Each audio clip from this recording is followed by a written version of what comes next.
Sa tamang plataporma, ang basura ay hindi problema. Nakamonitor ang itinalagang City Solid Waste Management Board at Inventory Inspection and Monitoring Team at nagsasagawa ng quarterly meeting upang masiguro ang progreso ng Solid Waste Management Plan ng lungsod. Katuwang ng bawat pamahalaang barangay ang City Solid Waste Management Board sa pangunguna ng San Jose del Monte City Environment and Natural Resources Office sa pagbuo ng Solid Waste Management Plan, assessment ng mga inilulunsad na proyekto hanggang sa pangkabuoang implementasyon at pagsasaayos ng materials recovery facilities ng bawat barangay. Isa sa mga pangunahing programa ng Sentro ang Plastic Mo Kapalit ay Semento Program kung saan ang mga basurang plastic na nakokolekta sa iba't ibang barangay ay pinoproseso sa Central Materials Recovery Facility ng lungsod. Ito ay pinapalit sa semento na siya namang ginagamit sa mga proyektong pang-infrastruktura ng pamahalaan. Sa pamamagitan ng programa na isusulong ang waste segregation at nababawasan ang mga basurang ipinapadala ng lungsod sa mga sanitary landfill at mga basurang napupunta sa ating mga ilog at karagatan. Pinoproseso rin sa mga Central MRF ang mga bubog mula sa mga boteng hindi na tinatanggap sa mga junk shop upang gawing sangkap sa paggawa ng non-skid tiles. Ang mga pulverized materials mula sa mga ito ay ginagawang substitute sa buhangin na inihahalo naman sa sementong nakukuha sa Plastic Mo Kapalit ay Semento Program upang makagawa ng non-skid tiles. Ang mga biodegradable waste naman na hindi kayang iproseso ng mga barangay at commercial establishments ay kinokolekta ng Sentro at ginagamit ng Central MRF para sa vermicompost production. Ang produkto ay pinamamahagi sa iba't ibang barangay kasabay ng serbisyo caravan na programang naglalapit ng mga serbisyo ng lokal na pamahalaan sa mga San Joseño. Bahagi rin ng mga produkto ng vermicompost production ay ginagamit bilang organic fertilizer para sa mga punla ng punong pinalalaki sa City Nursery. Noong 2022, sinimula ng Sentro ang household-based composting sa 1,750 na kabahayan sa 6 na iba't ibang barangay sa lungsod. Matapos ang matagumpay na launching ng programa, mas pinalawak pa ang household composting sa karagdagang 2,000 na kabahayan sa lungsod. Sa tulong naman ng Cash for Work project ng City Social Welfare and Development Office, napondohan at patuloy pang napalaki ang programa para sa karagdagang 3,000 na kabahayan na sa kabuuan ay nakapagproseso na ng 598.38 tons of organic waste. Kinokolekta rin ng Sentro ang mga coconut waste mula sa iba't ibang commercial establishments sa lungsod at idinadaan sa shredding ng Central MRF. Ang mga coco dust at coco coir mula rito ay ginagamit bilang compost at ipinamamahagi ng libre sa mga organisasyong nangangailangan ito. Pinamamahalaan din ng Sentro ang City Nursery kung saan pinararami at pinalalaki ang mga punlang ginagamit sa iba't ibang tree planting activities at beautification projects sa lungsod.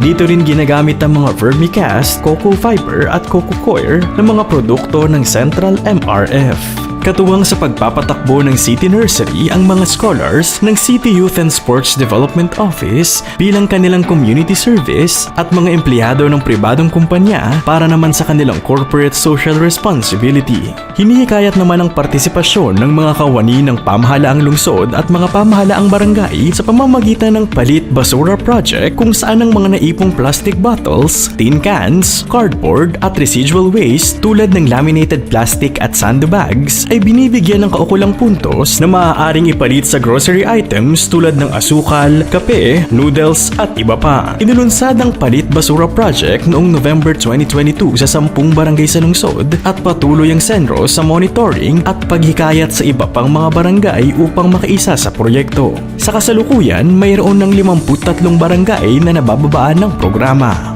Minomonitor naman ng Manila Bay Cleanup, Rehabilitation and Preservation Project, Inspection, Inventory and Monitoring Team ang pagpaplano at paggawa ng mga resolusyon upang mapasaayos ang liquid waste management ng lungsod. At upang masiguro ang kalidad ng tubig na ginagamit sa San Jose del Monte, katulong ang CRL Environmental Corporation, nagsasagawa ang pamahalaang lungsod ng sampling at testing sa water surface at groundwater ng iba't ibang stations bilang pagsunod na rin sa Water Quality Guidelines for Fresh Water of 2016. Sa tulong ng joint venture sa pagitan ng pamahalaang lungsod ng San Jose del Monte, San Jose Water District at Prime Water SJDM, nakapagtayo ng sariling wastewater treatment plant ang lungsod. Isa sa mga serbisyo nito ang dislodging ng septic tanks sa mga kabahayan ng iba't ibang mga barangay sa lungsod.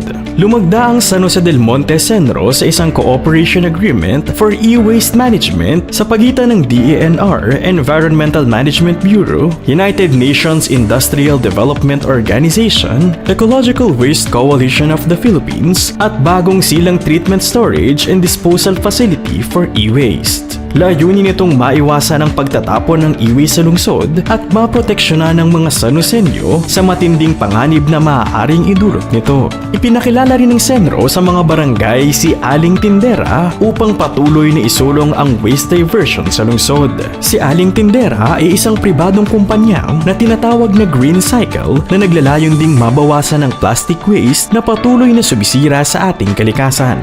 Sa pamamagitan ni Aling Tindera, ang mga basurang dati ay hindi nabibili sa mga junk shop ay maaari ng palitan ng salapi. Tunay na isa itong malaking hakbang upang maikampanya ang waste diversion. Ang iba't ibang tanggapan ng lungsod na miyembro ng Inventory, Inspection and Monitoring Team tulad ng Business Permits and Licensing Office, City Health Office, City Building Official at Senro ay nagsasagawa ng regular inspection upang masiguro ang pagsunod ng commercial establishment sa lungsod sa RA 9003 o Ecological Solid Waste Management Act of 2000, Philippine Clean Water Act at iba pang mga batas upang mapanatili ang kalinisan ng kapaligiran sa lungsod. Ang mga establishmentong nakitaan ng hindi pagsunod sa mga itinalagang pamantayan ay iniisyuhan ng Notice of Violation o Citation Ticket para sa solid waste at Notice of Non-Compliance para sa liquid waste na may kaukulang multa na kinakailangang bayaran at maisaayos bilang requirement sa renewal ng kanilang business permit.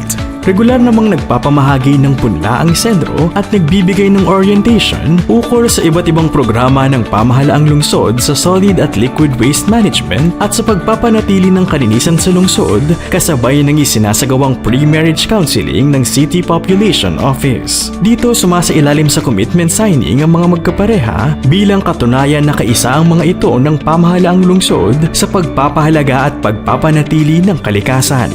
Pinatatatag din ng Senro ang ating panata sa pagiging makakalikasan sa isinasagawang information dissemination para sa mga mag-aaral ng public schools katuwang ang ating Department of Education.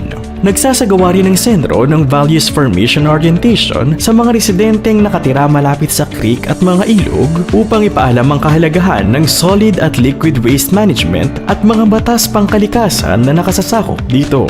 Masusing iniinspeksyon ng Senro at hinihingian ng kaukulang dokumento bago bigyan ng Certificate of No Objection ang mga request sa pagputol ng mga puno bilang pagsunod sa Presidential Decree 705. Hinihikayat din ng Senro ang bawat residente na makiisa sa greening program at maglunsad ng mga tree planting activities upang labanan ang global warming at mapigilan ang masamang dulot nito sa kalikasan.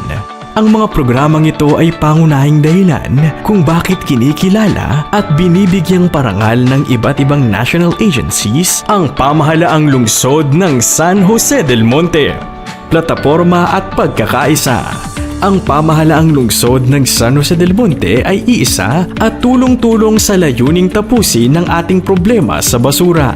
Arya San Joseño.